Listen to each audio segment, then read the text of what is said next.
Pola kerja semesta bisa kita baca dari pola waktu. Peristiwa-peristiwa di dunia bahkan juga terjadi dalam satu garis waktu yang berpola. Leluhur Nusantara sudah bisa merumuskan pola waktu terhadap peristiwa yang terjadi di Nusantara. Pola waktu ini sering disebut tahun kembar. Berbagai macam peristiwa besar yang berdampak pada perjalanan Nusantara terjadi di tahun-tahun kembar. Tahun kembar yang pertama adalah tahun 1212. Di tahun kembar 1212 ini muncul tokoh kontroversi, yaitu Ken Arok. Ken Arok adalah sosok yang dituding menjadi sosok pertama yang melakukan kudeta di Nusantara. Tahun 1313. Di tahun 1313 ini terjadi pemberontakan di dalam istana Majapahit. Pemerintahan yang kala itu dipimpin oleh Raja Jayanegara dianggap beberapa pihak tidak bisa menghadirkan kepemimpinan yang mumpuni. Tahun 1414, Majapahit kembali bergejolak. Pergolakan besar-besaran itu disebut dengan Perang Paregreg.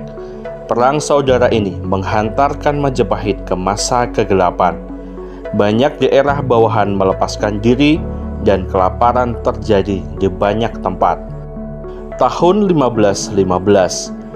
Beberapa sumber sejarah mengatakan bahwa tahun ini adalah awal mula penjajahan di bumi Nusantara kala Portugis mulai masuk ke wilayah Nusantara. Tahun 1616. Tahun ini menjadi simbol pemberontakan pribumi terhadap para pendatang yang menguras harta Nusantara. Tahun 1616, untuk kali pertama, Sultan Agung menyerang VOC yang kala itu bermarkas di Batavia. Tahun 1717. Di tahun ini terjadi terbunuhnya pahlawan yang gigih melawan penjajah, yakni Untung Suropati. Tahun 1818. Beberapa pihak meyakini bahwa tahun 1818 adalah awal mulanya terjadi konflik di dalam Keraton Mataram yang memicu Perang Jawa, di mana pihak Belanda mulai masuk sangat dalam di wilayah Keraton Yogyakarta.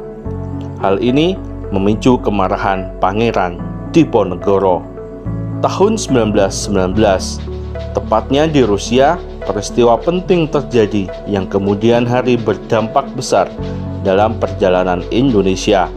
Di tahun 1919 berdiri negara paham komunis pertama kali di dunia.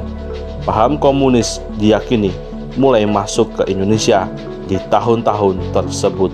Tahun 2020, revolusi besar terjadi di dunia, yakni terjadinya wabah penyakit yang menimpa seluruh warga dunia, tak terkecuali Indonesia. Para penganut Mesianik Jawa juga meyakini bahwa tahun ini adalah tahun di mana sosok penyelamat mulai muncul. Meski masih dalam tahap persiapan, sosok penyelamat tersebut mulai disiapkan untuk memimpin Indonesia menuju mercusuar dunia.